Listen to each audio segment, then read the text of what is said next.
ये एक ऐसा चैप्टर है जिसकी हम ना रीडिंग कर रहे हैं एज सच, ना इसको एज सच डिटेल में देख रहे हैं। रीसेंट जो हमारा पास पेपर गुजरा है उसके अंदर 2 मार्क्स की टेस्टिंग इस एरिया से हुई है और दोनों MCQs ही हैं, और इसमें इसी तरह से वो आपसे पूछ सकता है। एज सच ये ना कोई ऐसा कोई एनालिटिकल चैप्टर है, ये सिर्फ एक रिव्यू करने वाला ओवरऑल चैप्टर है। जैसे आप में से किसी ने अगर CAF 8 पढ़ा हो, पिछली स्कीम वाला जो कॉस्ट एंड मैनेजमेंट अकाउंटिंग होती थी, तो उसके अंदर एक चैप्टर हुआ करता था सस्टेनेबिलिटी रिपोर्टिंग का।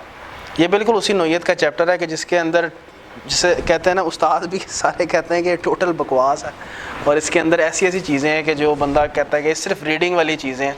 तो मैं भी ये नहीं कर रहा कि मैं इसको छुड़वा रहा हूँ एज सच, मैं इसका ओवरव्यू आपको प्रोवाइड करूँगा। So we are just going to take an overview of this chapter. बाकी आप इसको ख़ुद पढ़ लीजिएगा डिटेल में। ये सिर्फ फ्रेमवर्क की बातें हैं, वो चीज़ें डिस्कस करेगा आपसे। तो मैं ज़रा इसकी जो मोटी मोटी बातें हैं और इसका जो ओवरऑल जो ओवरव्यू है वो आपसे इसका शेयर कर लेता हूँ। इस चैप्टर का क्या है, पहली तो ये बात समझ लें कि हमारा जो चैप्टर फाइनेंशियल रिस्क मैनेजमेंट का है, ये चैप्टर उससे पहला है, ठीक है। ये चैप्टर ओवरऑल रिस्क की बात करता है, टोटल रिस्क, जितने पॉसिबल रिस्क्स एक ऑर्गेनाइजेशन को फेस करने पड़ सकते हैं। और जहन में रखें उन रिस्क्स में से एक रिस्क है फाइनेंशियल रिस्क, और उसको मैनेज करने का तरीका हमने फाइनेंशियल रिस्क मैनेजमेंट में पढ़ा हुआ है। और हमने देखा था कि उसमें एक मार्केट रिस्क होता है, मार्केट रिस्क के अंदर करेंसी रेट रिस्क है, इंटरेस्ट रेट रिस्क है, और भी एक रिस्क है, कमोडिटी रिस्क भी इसमें ही शामिल है। और फिर बाकी कौन से रिस्क हैं, क्रेडिट रिस्क है और लिक्विडिटी रिस्क है। ये कुछ फाइनेंशियल रिस्क्स हैं जो कि बिजनेस को फेस करने पड़ते हैं, और उसको मैनेज करने के लिए हम जितने भी टूल्स हैं वो हम इससे अगले चैप्टर में पढ़ चुके हुए हैं। ये चैप्टर उससे पिछला है, तुम्हारी स्टडी टेक्स्ट में भी इसको उससे पहले प्लेस किया गया है। And it is discussing the overall risk that is faced by organisations, और ऑर्गेनाइजेशन की अप्रोच क्या होनी चाहिए उसको मैनेज करने के लिए, और क्या कोई फ्रेमवर्क इंटरनेशनली अवेलेबल है ऑर्गेनाइजेशंस के लिए कि वो अपनी ऑर्गेनाइजेशन में मौजूद रिस्क को किसी अंदाज में, किसी ऑर्गेनाइज तरीके से एक स्ट्रक्चर डेवलप करके रिस्क को मैनेज करना सीखें। ये इस पे चैप्टर में डिस्कशन आपको मिलेगी। फिर ये बात करता है कि जो आपके रिस्क मैनेजमेंट हैं उसके एलिमेंट्स क्या क्या हैं जनरली स्पीकिंग।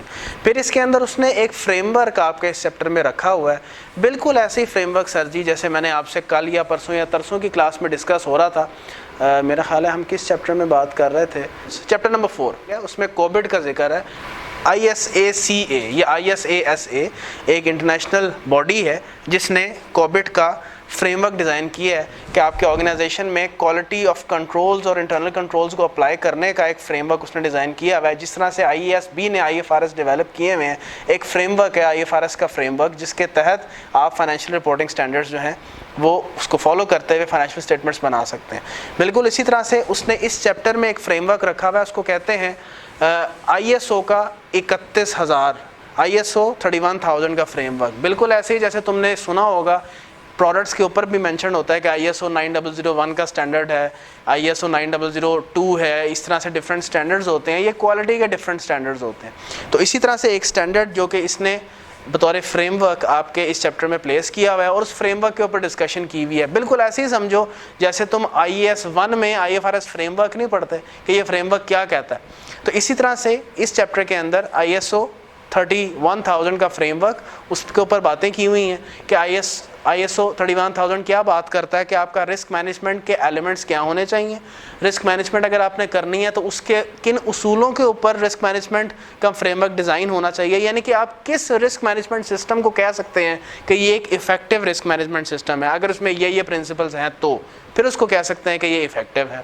फिर वो बात करता है कि रिस्क मैनेजमेंट के एलिमेंट्स क्या हैं उस फ्रेमवर्क के मुताबिक। एक आपके चैप्टर में उसने लिखे हुए हैं जर्नली एलिमेंट्स क्या होने चाहिए, और एक उस फ्रेमवर्क के मुताबिक एलिमेंट्स क्या होने चाहिए। फिर आगे वो रिस्क मैनेजमेंट प्रोसेस की बात करता है कि अगर आपने रिस्क मैनेजमेंट अपनी ऑर्गेनाइजेशन में एक रिस्क मैनेजमेंट का सिस्टम लगाना है तो किन स्टेप्स के ज़रिए से, किन प्रोसेस को फॉलो करते हुए आप रिस्क मैनेजमेंट कर सकते हैं। और एंड में उसने एडवांटेजेस बताए हुए हैं कि रिस्क मैनेजमेंट का सिस्टम आप अपनी ऑर्गेनाइजेशन में लगाने के फ़ायदे क्या क्या हैं। ये ओवरऑल ओवरव्यू है आपका इस चैप्टर का। और शुरू वो करता है रिस्क की डिस्कशन से, रिस्क के बारे में जनरली बात करता है कि रिस्क होता क्या है और रिस्क की टाइप्स क्या हैं। एक टेस्टिंग यहाँ से हुई है, रिसेंट जो पास पेपर गुजरा है उसने एक टेस्टिंग यहाँ से की हुई है, ठीक है जी। तो आए ज़रा सबसे पहले रिस्क के ऊपर बात करते हैं। आपसे मैं जनरली पूछता हूँ रिस्क की जब नाम लिया जाता है आपके जहन में इसका कॉन्सेप्ट क्या आता है? रिस्क सर जी एक ऐसी सिचुएशन का नाम है कि जिसमें पॉसिबल आउटकम्स होते हैं, एक नोन आउटकम नहीं हो सकता। हमेशा जहन में होता है कि यार ये भी हो सकता है, ये भी हो सकता है, ये भी हो सकता है। I do not know what will actually happen when there is a probability of happening of possible outcomes, it means it is a risk based situation. अगर तो एक ही फाइनल आउटकम आना है, इसका मतलब it is not a risk based situation, मुझे outcome का पता है। जैसे देखो, तुम फाइनेंशियल रिस्क मैनेजमेंट में करेंसी रिस्क मैनेजमेंट पढ़ के आए हो, तुम्हें पता था कि आज की डेट पे स्पॉट रेट है फॉर एग्जांपल 210 पर डॉलर। जब तुम 3 माह बाद अपनी एक्सपोर्ट या इंपोर्ट को सेटल करने जाओगे तो क्या जहन में नहीं होता था कि यार जब मैं फॉर एग्जांपल एक्सपोर्टर हूँ तो यार डॉलर का रेट 214 भी हो सकता है, तो ये इसका मतलब है ये मेरे फेवर में मूव कर गया। ठीक है, पॉसिबल आउटकम हो सकता है। पॉसिबल आउटकम ये भी हो सकता है मैं एक्सपोर्टर हूँ, हर डॉलर के इवज रेट जो है वो 207 का हो जाए, तो फिर मुझे नुकसान है, यानी कि नेगेटिव आउटकम भी हो सकता है। अच्छा, इसके अलावा न्यूट्रल आउटकम भी हो सकता है। न्यूट्रल आउटकम क्या है? आज भी 210 है, सेटलमेंट डेट पे गए तब भी 210 है। सो जो पॉसिबल आउटकम्स हैं वो क्या हो सकते हैं सर जी? पॉजिटिव आउटकम भी हो सकता है, नेगेटिव आउटकम भी हो सकता है एंड न्यूट्रल आउटकम भी हो सकता है। उसको कह सकते हैं कि कुछ एज सच किसी मेरी सेहत पे असर नहीं पड़ा, वैसे ही मामलात हैं जैसे आज के मामलात हैं। तो रिस्क एक ऐसी सिचुएशन है कि जिसमें हमेशा ज़हन में रखें पॉसिबल आउटकम्स होते हैं, एक नोन आउटकम नहीं होता। यही डेफिनेशन आपकी रिस्क की है। आगे वो रिस्क को फर्दर एक्सप्लेन करता है कि इसके 2 टाइप्स के रिस्क हो सकते हैं, बड़े सिंपल हैं। कहता है एक रिस्क उसको बोलते हैं प्योर रिस्क, इसको डाउन साइड रिस्क भी कहते हैं। दूसरा रिस्क है स्पेकुलेटिव, इसको 2 वे रिस्क भी बोलते हैं। ठीक है जी। अच्छा, और आगे ना उसने नीचे बताया भी हुआ है कि ये जो प्योर या डाउन साइड रिस्क है ना, इसके और भी 2 नाम है। एक इसको इंटरनल कंट्रोल रिस्क या ऑपरेशनल रिस्क भी बोला जाता है, ये डिफरेंट इसके नाम है जिसे ये जाना जाता है। अच्छा, प्योर रिस्क या डाउन साइड रिस्क ये अपने मुंह से बता रहा है, ये एक ऐसा रिस्क है कि जिसमें पॉजिटिव आउटकम कभी नहीं हो सकता, या तो नेगेटिव आउटकम होगा या न्यूट्रल आउटकम होगा, यानी पॉजिटिव आउटकम नहीं हो सकता। फॉर एग्जांपल आपका ये जितनी भी यहाँ इसने मिसाल दी है कि जितनी भी ये जो नेचुरल डिज़ास्टर्स होते हैं, जैसे फॉर एग्जांपल फ्लड है, अर्थक्वेक है, या और इस तरह का कोई भी नेचुरल डिज़ास्टर आता है, इस केस में न्यूट्रल आउटकम क्या होगा? या तो कुछ नहीं होगा इसके नतीजे में। फॉर एग्जांपल अर्थक्वेक आ गया तो आपके ज़हन में एक रिस्क होगा। रिस्क के क्या पॉसिबल आउटकम्स हो सकते हैं? या तो माली और जानी नुकसान हुआ होगा, it is the possible negative outcome, या क्या है कुछ भी नहीं हुआ होगा। ऐसा पॉजिटिव कोई आउटकम नहीं हो सकता। इसका पॉजिटिव आउटकम क्या होना है? यही होगा कि न्यूट्रल सिचुएशन रहे कि कुछ नहीं हुआ, या तो कुछ नहीं होगा, either nothing will happen at all और there will be a possible negative outcome. इसके नतीजे में यही 2 चीज़ें हो सकती हैं। तो अगर फ्लड आता है कहीं पे तो एक पॉसिबल नेगेटिव आउटकम ये है कि यार जानी या माली नुकसान या दोनों नुकसान हुए होंगे, और एक आउटकम क्या है कि कुछ नहीं हुआ।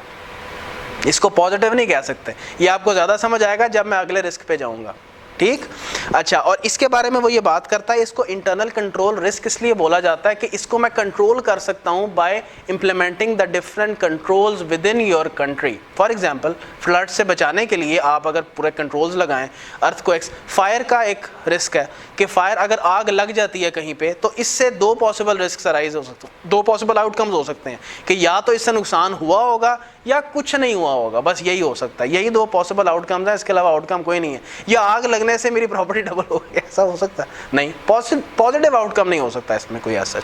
तो इसको बचाने के लिए आप क्या कर सकते हो? फॉर एग्जांपल फायर अलार्म्स लगा सकते हैं अपनी ऑर्गेनाइजेशन में, आप फायर एक्सटिंग्विशर्स लगा सकते हैं। इसके अलावा और भी काफ़ी एग्जिट रूट्स आप अपने ऑर्गेनाइजेशन के अंदर लगा सकते हैं, जिसको एमरजेंसी एग्जिट्स वगैरह बोला जाता है। तो इनको कंट्रोल किया जा सकता है। अच्छा, इसकी तरह से आगे वो चलता है, इसमें ज़्यादा अच्छा आपको पता चलेगा स्पेक्युलेटिव रिस्क, इसको 2 वे रिस्क बोला जाता है। इसमें सर जी पॉजिटिव आउटकम्स भी हो सकते हैं, नेगेटिव आउटकम्स भी हो सकते हैं, न्यूट्रल आउटकम भी हो सकता है। जैसे फॉर एग्जांपल अब जो जहान की तुम मिसालें दे लो तुम्हें पता चल जाएगा। फॉर एग्जांपल तुमने अगर आज की डेट पे कोई चीज़ परचेज की, किसी भी किस्म की चीज़ परचेज, तुमने डॉलर परचेज कर लिए, तुमने शेयर्स परचेज कर लिए, सब कुछ छोड़ें, शेयर को आपने आज परचेज किया। अब होगा क्या, आज आपने परचेज किया एक शेयर 50 रुपये का, और आपने आज से फॉर एग्जांपल 1 महीने बाद उसको बेचना है। तो यहाँ पे पॉसिबल आउटकम क्या हो सकता है कि शेयर 60 का भी हो सकता है, it is the positive outcome, it will give me profit. और शेयर फॉर एग्जांपल 45 का भी हो सकता है, it will be a negative outcome, और इस नतीजे में मेरे पास लॉस आएगा। और it can be a neutral outcome as well कि 50 का 50 ही रहा, ना कोई प्रॉफिट ना कोई लॉस। सो यहाँ पे क्या होता है, टू वे रिस्क इसीलिए कहा गया है कि ये पॉजिटिव आउटकम भी दे सकता है मुझे, ये मुझे नेगेटिव आउटकम भी दे सकता है। अच्छा, इसके अलावा जो तुम पूरा इन्वेस्टमेंट अप्रेजल का चैप्टर पढ़ के आए हो, वहाँ पे भी तुम यही कर रहे होते हो ना कि आज तुमने फॉर एग्जांपल कोई फाइनेंशियल एसेट खरीदो और आगे जाके इसको बेचो तो या तो तुम्हें बेनिफिट देगा या लॉस देगा। इसी तरह से एक प्रोजेक्ट है, प्रोजेक्ट में आज तुमने इन्वेस्ट किया विद एन एक्सपेक्टेशन के फ्यूचर में आपको ये रिटर्न्स प्रोवाइड करेगा। असल में जब प्रोजेक्ट शुरू हुआ, इन्वेस्टमेंट अप्रेजल की बात कर रहा हूँ, तो उसने जो रिटर्न्स दिए एक्चुअली वो जो एक्सपेक्ट कर रहे थे उससे ज़्यादा रिटर्न्स दे दिए, तो वो क्या है, it is a positive outcome. ये एक टू वे रिस्क रखता है, ऐसी इन्वेस्टमेंट टू वे रिस्क रखती है। और अगर होने को क्या हो, जो मैं रिटर्न्स एक्सपेक्ट कर रहा हूँ उससे कम रिटर्न्स वो प्रोवाइड करना शुरू कर दे। So there is a possibility of positive return as well as negative return. So ऐसी इन्वेस्टमेंट्स क्या रखती हैं, टू वे रिस्क रखती हैं। मेरा ख्याल है और भी उसने कहा हुआ है। इसी तरह से जो इंटरेस्ट रेट्स होते हैं, फ्लोटिंग रेट पे आपने अगर लोन ले लिए तो आपने आज लोन लिया और आज इंटरेस्ट रेट चल रहा है फॉर एग्जांपल 9%। अब कमिंग डेज में क्या हो कि इंटरेस्ट रेट आपका चेंज हो जाए और इंटरेस्ट रेट आपने लोन लिया हुआ है इसके ऊपर, ठीक है, और कमिंग डेज में इंटरेस्ट रेट्स नीचे आ जाएँ, तो मुझे बताएं इस सूरत में क्या होगा। The possible outcome, neutral outcome क्या था कि 9% का 9% ही रहता तुम्हारे पूरे लोन टेन्योर के ऊपर, लेकिन पॉजिटिव आउटकम क्या हुआ कि इंटरेस्ट रेट्स नीचे आ गए। So that is a positive outcome. और नेगेटिव आउटकम क्या हो सकता है, सर जी इंटरेस्ट रेट्स 12% पे चले गए, so that will give me A loss. और न्यूट्रल अगर 9 का 9 ही रहता है। सो ये डिफरेंट मिसालें हैं कि जिसमें स्पेकुलेटिव रिस्क एग्जिस्ट करते हैं। तो सबसे पहले तो वो बातें करता है ये, उसके बाद आगे जितनी भी तुम्हें डब्बे में चीज़ें नज़र आ रही हैं इस चैप्टर में, ये मैंने वो मिसालें यहाँ पे रखी हैं जो आई कैप ने अपनी स्टडी टेक्स्ट में प्लेस की हुई हैं, ये आप इसको पढ़ सकते हो, ठीक है जी।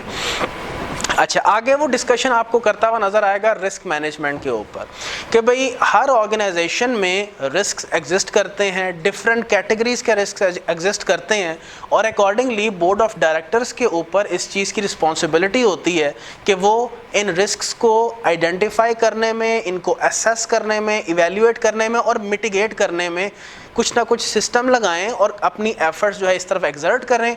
और इसके लिए जो जो उन्होंने एफर्ट्स किए हैं वो अपने बोर्ड को, अपने जो गवर्निंग बॉडी है उसको वो रिपोर्ट करें सारे का सारा, ठीक है जी। और जो कोड ऑफ कॉर्पोरेट गवर्नेंस है वो भी इनके ऊपर रिस्पॉन्सिबिलिटी लगाता है कि आप क्या करें जी, एक गवर्नेंस और रिस्क मैनेजमेंट का और इसमें आप कितना कंप्लाई कर रहे हैं, उन मैटर्स को आप रिपोर्ट करें। तो ये सारी चीज़ें उसने यहाँ पे मेंशन की हैं कि डायरेक्टर्स जो हैं वो इन चीज़ों को रिपोर्ट उनको करना चाहिए और इनके ऊपर रिस्पॉन्सिबिलिटी आती है। अच्छा, इंपॉर्टेंट चीज़ ये है, रिस्क को बच्चे जहन में रखें, हमेशा मिटिगेट किया जाता है, ख़त्म नहीं कर सकते। सो ये ऐसा नहीं होता कि 100% हम रिस्क मिटिगेट कर जाएं, रिस्क हमेशा कुछ ना कुछ रहता है, उसको आप 100% कवर नहीं कर सकते। उसकी रीज़न ये है कि आपको फ्यूचर के बारे में नहीं पता कि किस तरफ चीज़ें जाएंगी, you never know. So it's very difficult to say this particular statement कि risk has been eliminated from, अब कुछ भी हो जाए मैं कुछ नहीं। इवन फॉरवर्ड में आप कहने को कह सकते हैं कि मैंने अब लॉक कर लिया एक रेट जिसके ऊपर मैं फॉरेन करेंसी बाय करूँगा या सेल करूँगा, लेकिन you can be in a loss position at the settlement date अगर आपको पता चले कि मार्केट में रेट सस्ता है। अगर आपने इंपोर्ट की हुई है और आपने फॉरेन करेंसी बाय करनी है at the settlement date, market में रेट सस्ता है और आपने लॉक कर लिया जो रेट वो बहुत ज़्यादा महंगा है, तो देखो उस केस में लॉस हो सकता है। सो रिस्क हमेशा मैनेज किया जाता है इंटेलिजेंट तरीके से, टूल्स लगा के, सिस्टम्स के ज़रिए से। It can never be eliminated, it can B mitigate. Mitigate का मतलब यही होता है जहाँ तक कोशिश हो मिनिमाइज हो सके।